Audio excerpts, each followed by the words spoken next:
Hello बच्चों, मैं सुनीता सिंह स्वागत करती हूँ आप सभी का आपके अपने channel SS classes bye Sunita Singh में।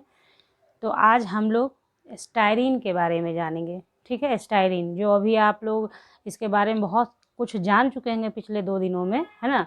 कि ये वर्ड आपको फैमिलियर लगेगा क्योंकि अभी सारे न्यूज़ चैनल न्यूज़ पेपर्स में ये छाया हुआ है, इसलिए क्योंकि इससे बहुत बड़ी हानि हुई है लोगों की। ठीक है, तो इसके प्रभाव के बारे में कि स्टायरीन के रिलीज़ होने से क्या इफ़ेक्ट होता है, क्या परेशानी होती है, वो तो आप लोगों ने बहुत कुछ जान लिया। ठीक है, लेकिन आज मैं आपको बताऊंगी स्टायरीन है क्या, बनता कैसे है, क्या नाम उसका क्या क्या हो सकता है। ठीक है, ये सारा केमिकली उसके बारे में मैं आपको समझाऊंगी क्योंकि मैं हूँ आपको कैप साइंस पढ़ाती हूँ।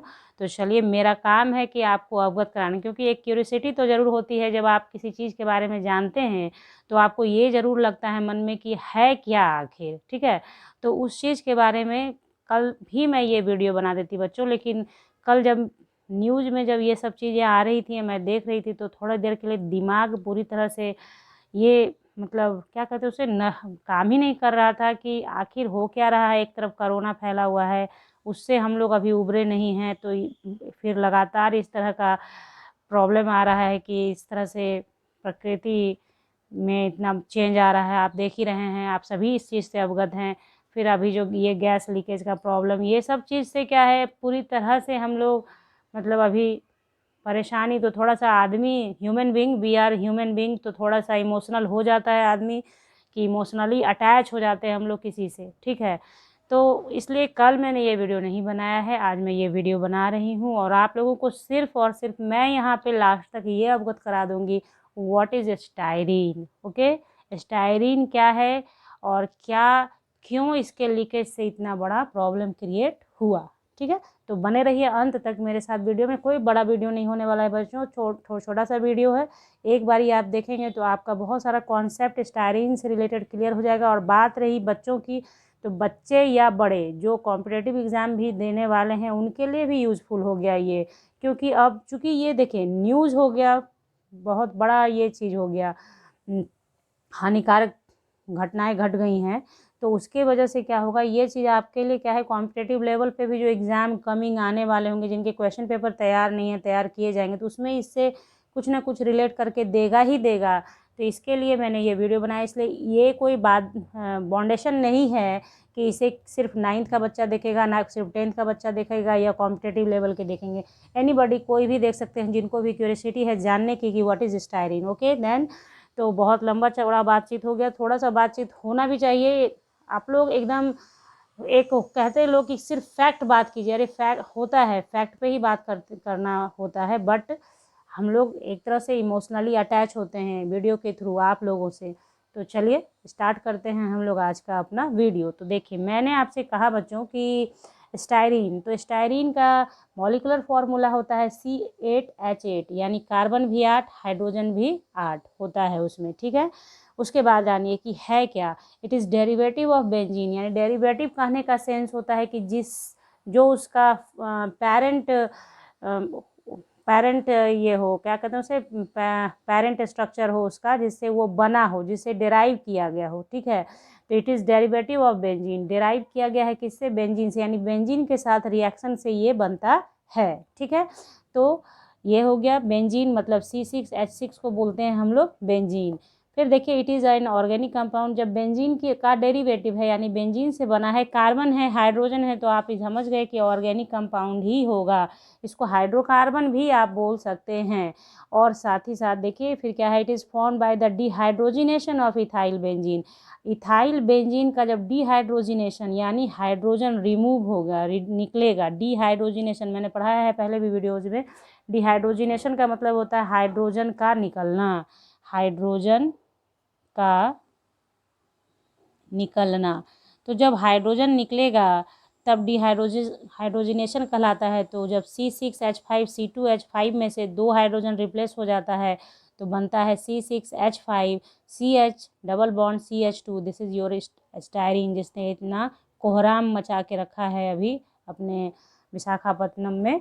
तो ये चीज़ जो है आपका स्टायरीन है। तो ये आप मॉलिक्यूलर फार्मूला जान रहे थे, स्ट्रक्चरल फार्मूला आप जान गए। अब आप जानिए, मैंने थंबनेल पे जैसे आपको दिखाया है, स्टायरीन को ही डिफरेंट डिफरेंट नाम से जानते हैं। स्टायरीन जो हुआ ये कॉमर्शियल नेम है, यानी जैसे कैसे कहते हैं हम लोग कि जैसे सपोज दैट कि बहुत ऐसा चीज़ है जिसका नाम हम लोग केमिकली नहीं बोल के उसको जनरल नेम की तरह बोलते हैं, ठीक है। एथेनॉल ना बोल के इथाइल अल्कोहल बोलते हैं, या ऐसे बहुत सारा चीज़ है जिसको हम लोग उसके कॉमन नेम से ज़्यादा जानते हैं। ये कॉमर्शियल नेम कहलाता है, स्टायरीन फेमस नाम है इसका, ठीक है। अब इसका केमिकल नेम देखिए इससे डिराइव होगा, जो ये लिखा गया है, ये जो आपके पास है, तो देखिए C6H5CH डबल बॉन्ड CH2। तो अब होता क्या है कि जब ये देखिए, ये अगर आपने इसको मेन चेन लिया और इसको साइड चेन, देखिए 3 नाम इसका मैं बताऊंगी, बस थोड़ा सा वक्त लगेगा और तुरंत समझ जाएंगे आप। ये अगर आपका मेन है यानी पेरेंट चेन है, मेन चेन है, और ये आपका साइड चेन है, तो इसका नाम इतना नहीं समझ में आएगा आपके, तो आप सिर्फ इसका नाम याद रखें। जो लोग पढ़ चुके हैं इसे, मैंने वीडियो पहले दिया है 10th क्लास का, हाइड्रोकार्बन का वीडियो है मेरा, कार्बन एंड इट्स कंपाउंड का, उसमें मैंने नॉमेनक्लेचर बताया हुआ है। तो यहाँ देखिए, यहाँ क्या है कि इसका नाम, इस कंडीशन में इसका नाम आप क्या लिखेंगे, इथिनाइल बेंजीन, ठीक है। तो इसका नाम है इथिनाइल बेंजीन। जब आपका ये साइड, तो साइड चेन का नाम पहले और मेन चेन का नाम पीछे होता है, तो इथिनाइल बेंजीन। इसी को आप बोल सकते हैं विनाइल बेंजीन, विनाइल बेंजीन, क्योंकि इस ग्रुप का स्पेशल नाम है, इस ग्रुप का स्पेशल नाम होता है क्या, विनाइल ग्रुप, ठीक है। ये ग्रुप क्या कहलाता है, विनाइल ग्रुप, इसलिए आप इसको विनाइल बेंजीन के नाम से भी जानते हैं। लेकिन अगर इसी चीज़ में मैं आपको बोलूं कि C6H5CH डबल बॉन्ड CH2 है बच्चों, और इसमें आपने क्या करना है, इसको आप अगर साइड लेते हैं, ऐसा होता है एरोमेटिक कंपाउंड के अंदर ये पॉसिबल होता है, इसको आप साइड लेते हैं, साइड चेन लेते हैं, और इसको आप मेन चेन लेते हैं, ठीक है। तो आपने इसका नाम लिखना होता है, साइड चेन का नाम पहले, मेन चेन का नाम बाद में। तो साइड चेन में फिनाइल ग्रुप, क्योंकि अब बेंजीन नहीं, जब साइड चेन के रूप में रहेगा तो इसको हम लोग बोलेंगे phenyl, phenyl ethene, double bond वाला मेन चेन तो ethene, 2 carbon ethene, phenyl ethene. तो आपने, तो देखिए ये हो गया, जब साइड चेन के रूप में ये हुआ तो फिनाइल एथीन। अब देखिए इसका स्ट्रक्चर मैं बनाती हूँ, आप देखिए बेंजीन का स्ट्रक्चर आप बनाते हैं, ठीक है। बेंजीन आपने बना लिया, और उसमें ये आप ऐसे भी लिख सकते हैं CH डबल बॉन्ड CH2। ये आप काउंट कर लें बच्चों खुद से, ठीक है, कितना इसमें कार्बन है। जैसे जहाँ जहाँ बॉन्ड ज्वाइंट होता है वहाँ कार्बन होता है, ठीक है। तो ये आपको C8H8 आएगा।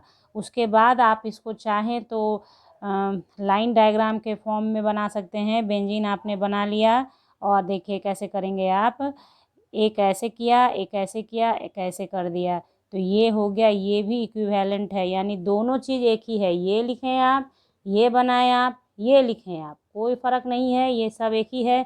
आपको कहीं कुछ कुछ कुछ कुछ मिलेगा, आप समझ जाएं। ये लिखने का तरीका है, ये आपको आगे क्लासेस में भी पढ़ना है। ये लाइन डायग्राम कहलाता है, जो एरोमेटिक कंपाउंड जब हम लोग बड़ा बड़ा लिखते हैं उस टाइम इसका इस्तेमाल किया जाता है। तो ये हुआ स्टायरीन का मतलब, ये कि स्टायरीन दिखता कैसा है, स्टायरीन है कैसा, ये सब बात। अब बात आती है कि ये जो हजार्ड्स हुआ है, ये जो परेशानी हुई है, ये हुई है कहाँ, एलजी पॉलीमर, जो आपका एलजी ग्रुप का जो है वहाँ पे हुआ है। तो उसमें देखिए आप लिखा है पॉलीमर, तो यहाँ पे एक चीज़ मैं मेंशन करती हूँ आपको कि स्टायरीन का यूज़ किया जाता है एज अ पॉलीमर कंपोनेंट, यानी पॉलीमर बनाने में इसका इस्तेमाल किया जाता है, ठीक है। मैं दिखाऊंगी आपको। तो पॉलीमर कैसा बनाया जाता है, इससे जैसे आप देखिए नेचुरल रबर होता है, तो नेचुरल रबर का सब्स्टिट्यूट के रूप में बनाया जाता है एक सिंथेटिक रबर, जिसमें स्टायरीन का इस्तेमाल होता है, यानी कि ये स्टायरीन का यूज़ किया जाता है, और एक ऐसा रबर का निर्माण किया जाता है जो बहुत हार्ड होता है, टफ़ होता है, जिसका इस्तेमाल बहुत ऐसे मतलब प्लास्टिक मटेरियल आप कहिए उससे, जिससे कि कैबिनेट वगैरह बनाया जाता है, कुछ ऐसे कंटेनर बनाए जाते हैं जिसमें ऐसे सॉल्वेंट रखे जाते हैं जो जो सिंपल कंटेनर में आप रखेंगे तो वो सस्टेन ही नहीं करेगा। इस टाइप का मतलब हार्ड समझिए कि टफ कंटेनर बनाया जाता है इसके थ्रू। तो ये एक तरह से पॉलीमर कंपोनेंट है। तो मैं आपको वो भी दिखाती हूँ कि आखिर इससे बनता क्या था, वहाँ क्या बनने, उसके बनने से क्या यहाँ पे होता है। तो देखते हैं। तो ये देखिए, it is a component of butadiene styrene copolymer. तो देखिए ये है ब्यूटाडाइन, आपका ब्यूटाडाइन है ना, ब्यूटाडाइन है, और ये आपका स्टायरीन, आप देख रहे हैं इसको, स्टायरीन है ये। तो ये दोनों जब कोपॉलीमर है, ये जैसे दोनों मिलता है, पॉलीमर का मतलब आप जानते हैं जब छोटे छोटे मॉलिक्यूल आपस में मिलके बड़े मॉलिक्यूल का निर्माण करते हैं तो उसे क्या बोलते हैं, पॉलीमराइजेशन बोलते हैं ना, उस कंपाउंड को पॉलीमर बोलते हैं। पढ़े हुए हैं हम लोग ये सब बातें। तो उसी तरीके से यहाँ पे उतना ब्रीफ में मतलब ब्रीफ है ये, सिर्फ आपका उतना अंदर जाके नहीं पढ़ना है, सिर्फ क्या है कि स्टायरीन को पॉलीमर बनाता है किसके साथ, ब्यूटाडाइन के साथ मिलकर। तो ब्यूटाडाइन ये हुआ आपका डबल बॉन्ड है, ब्यूटाडाइन, दो डबल बॉन्ड है तो डाइन हो गया। तो स्टायरीन के साथ मिलकर क्या बनाता है, ब्यूटाडाइन स्टायरीन कोपॉलीमर। ठीक है, आप देख रहे हैं।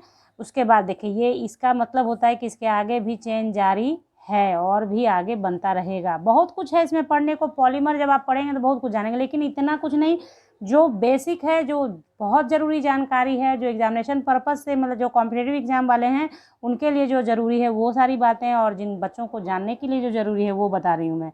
ठीक है, इट इज़ क्वाइट टफ। देखिए ब्यूटाडाइन स्टायरीन कोपॉलीमर क्यों बनाया जाता है, क्योंकि ये टफ होता है। It is good substitute for natural rubber, मतलब नेचुरल रबर के जगह पे इसका इस्तेमाल होता है। It is used for the manufacture of auto tyres, floor tiles, footwear component, cable insulation etcetera. मतलब आप समझ सकते हैं कि मैंने आपको बता दिया है कि उस तरह के चीज़ों के लिए इसका इस्तेमाल किया जाता है जिसको मतलब टफ चीज़ अगर आपको बनाना है, जो जिसका ड्यूरेबिलिटी आपको ज़्यादा चाहिए, तो उसके लिए क्या होता है कि इस रबर का इस्तेमाल करना होता है। तो हो सकता है जहाँ ये हुआ है विशाखापट्टनम में, तो वहाँ एलजी का ये ग्रुप, एलजी का ये है ना पॉलीमर प्लांट है वो, तो वहाँ इससे बनाया जाता होगा एलजी ग्रुप में। तो आप जानते हैं टीवी फ्रिज सब आता है, उसका कैबिनेट कितना टफ होता है, प्लास्टिक का ही होता है बट टफ होता है, आप देखते होंगे। तो वो वहाँ पे इसलिए स्टायरीन का यूज होता होगा कि उससे रबड़ जो बना, प्लास्टिक जो बनाया जाएगा, बहुत सारा प्लास्टिक बनता है, तो वो टफेस्ट होगा जिसकी वजह से आप उसका लंबे समय तक इस्तेमाल करते रहेंगे। ठीक है, उसके बाद देखिए स्टायरीन जो है is highly flammable and release a poisonous gas when burned, यानी कि कांटेक्ट इन ऑक्सीजन बोलेंगे, जलने का मतलब है जब ऑक्सीजन के कांटेक्ट में आता है तो पॉइजनस गैस रिलीज होता है। उसी चीज़ को जब आप इनहेल कर लेते हैं, अपने अंदर ले लेते हैं, तो आपके साथ जो परेशानी आपने टीवी में देखा होगा, बच्चे वो बताने से ज़्यादा आपने देखा हुआ है कि नर्वस सिस्टम काम नहीं करता है, लोगों को बेहोशी होने लगती है, चलते चलते लोग बेहोश हो गए थे, बेहोशी होने लगती है, लोगों को दिखना बंद हो जाता है, आँख से लगता है मतलब कलर विजन ख़त्म हो जाता है, और मतलब उसका एक एक्सट्रीम लेवल तक अगर आपका चला गया तो आपका श्वसन क्रिया ही काम नहीं कर, श्वसन क्रिया काम नहीं करेगा तो आप बेहोश हो जाएंगे। तो वही श्वसन क्रिया अगर नहीं काम कर रहा है तो ऐसे केसेस में कभी कभी मतलब बहुत ज़्यादा हानि भी हो जाती है ना। तो इस तरीके से स्टायरीन के बारे में मैंने आपको सब कुछ बता दिया। जो चीज़ आप टीवी में देख रहे हैं उसको तो देख ही रहे हैं, बस इतना जानिए स्टायरीन का फॉर्मूला क्या है, स्टायरीन है क्या, कैसे बनता है, क्या है, ये सारी बातें आपको जाननी चाहिए, और वहाँ पे स्टायरीन क्यों था प्रेजेंट, तो ये सारी बातें। तो आई होप कि आपके समझ में जो मैं चाह रही थी आपको समझाना।